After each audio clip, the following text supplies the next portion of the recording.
Xat nusxasiga munosabatli xoslikni yana bir talqabda biz ma'noga elib qizil deb yozib qo'ydim a. Xatning rangini o'zgartay. Qo'shchi kep. Command 5 ning kilkiga text 1 ningki for colors deb bir narsa bo'lmaydi. For color yani oldi ko'rinish rangi odatda. Deganimizdan VB qizil qilmoqchimgo. VB red qilib qo'yay. Yoki RGB rang oltida olsaqim bo'ldi. Programni qo'zg'atdim. Qo'zg'atilgandan keyin hamda mana bunda bassam xat qizil o'zgardimi? Ma'u xoslik xatningki rangini o'zgartirdi. Tushundingizmi? Back color degan taglik rangini o'zgartirdi. For color degan oldi ko'rinish rangini o'zgartirdi. Hozir tekstningki orqa ko'rinish rangi oq, oldi ko'rinish rangi albatta xatning rangi bo'ldi. Shuning uchun biz mayada xatning rangiga oldi ko'rinishning rangini deb qo'ydik. Tushundingizmi? Font transparent degan shu xoslik ekan. Xatningki yani shu orqa ko'rinishga munosabat belgilashni borgan xosligi logikali qimmat oldi. Odatda ahvolda biz faqat etmaymiz. Men oddiy bir misol ishlay buningga.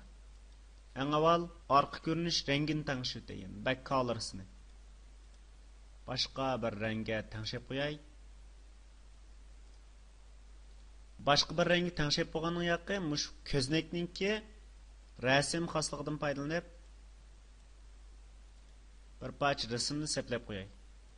Rasm xosligidan foydalanib bir parcha rasmni seplab qo'ydim. Seplab qo'ygandan keyin men ham buning ustiga har qatim chekilganda bir quruq xatni urib chiqarib beray. Ko'znakning chekilish odisini tanladim. Mening font size yani xatning razmeri 48 olsun. Print XMR IT olsun. Endi bu xoslikning qimmatini rast qilib belgilab qo'yay hozir. Rastkengo programni qo'zg'atdim. Üstig bo'lsam xat suzuq holatda chiqadi. Qimmatni yolg'on qilib belgilab qo'yay. Belgilab qo'yganning yoqi programni qo'zg'atdim. Mau ko'znakningkimi oq ko'rinish rangini o'zgartirib etgandim men. Hozir rasm to'sib oldi-ku oq ko'rinish rangini. Unda bo'lsa, ma'ni bis boqay. XMR IT degan xatning oqisi nima bo'lyapti hozir? Ko'znakningki oq ko'rinish rangi chiqib qolib. Oldi ko'rinish rangi. Ma'lum bir shakl sizsaq, shu shaklningki rangini bekitish uchun ishlatildi. Yani oldi ko'rinish rangini. Unda bo'lsa, men bir chambar sizay, mush chambarning yoyisining rangini bekitib boqay. O'xshashlam mouse bisilish odisini tanladim.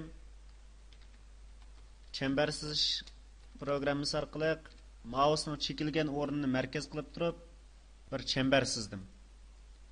Programni qo'zg'atdim. Qo'zg'atsam bir chambar sizilyapti. Biroq rangi qora, bu o'zgarmayapti. Men buning rangini o'zgartay. Meningki for colors yani oldi ko'rinish rangi deganim teng bo'lsin. RGB 255 XMR IT bo'lsin. Endi men XMR IT ga bir qimmat berib qo'yay.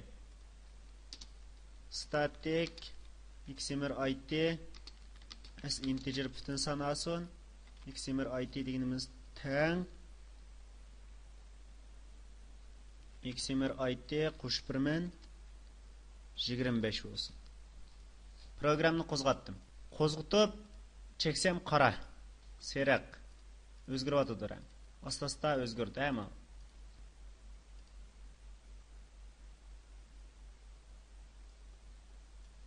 Ma'nimi XMR IT qilib qo'yay.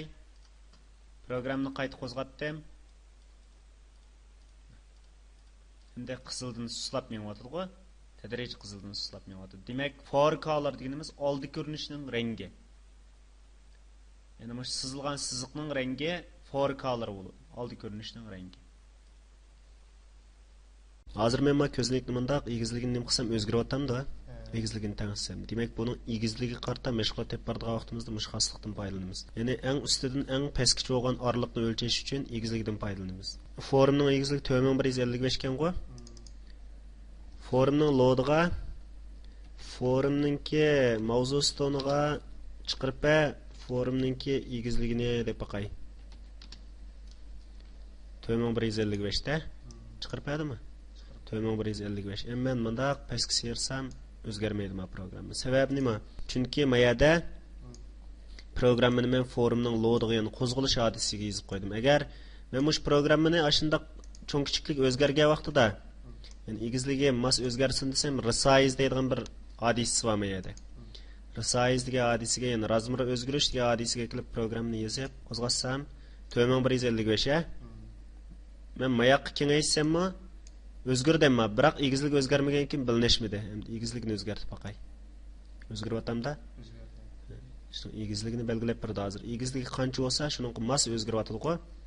Demak, bu xoslik mush forumning egizligi deganni ko'rsatadi. Forumning egizligi bo'lganga o'xshash yana nimasi bor? Kengligi bor, shundaymi?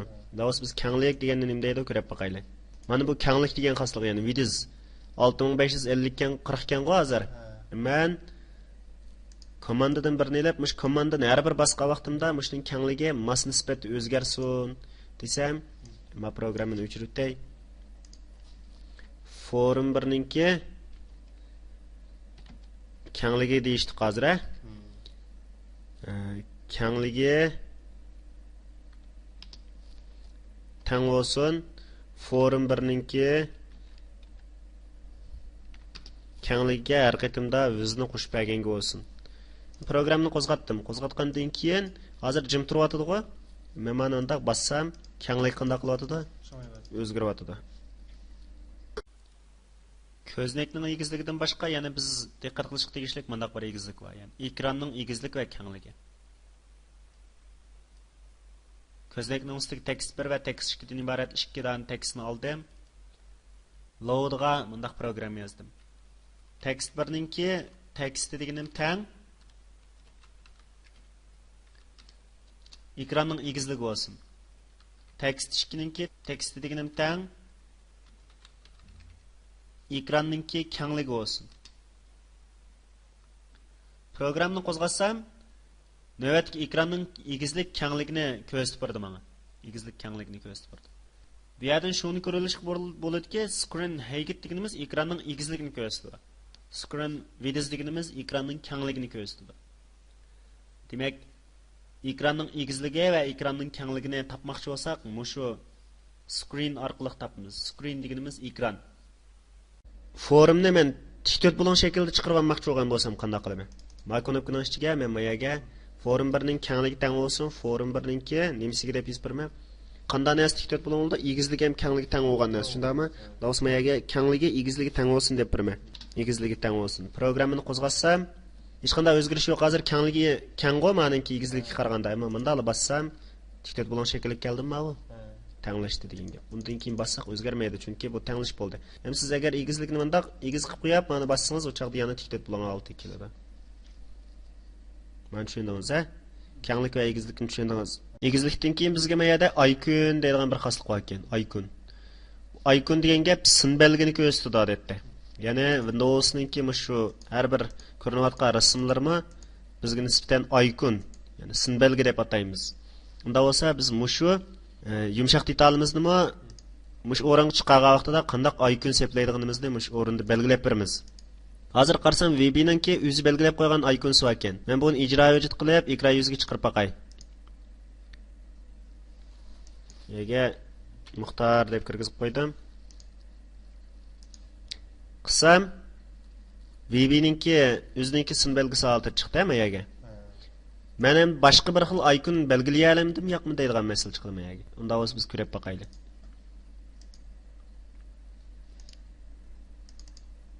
Shu grafikning ichida bizga nurg'ulg'an icon berilgan. Ham biz mana shu ichida muzika degan turi kirib, mau ko'zni yeb qo'yay, ya.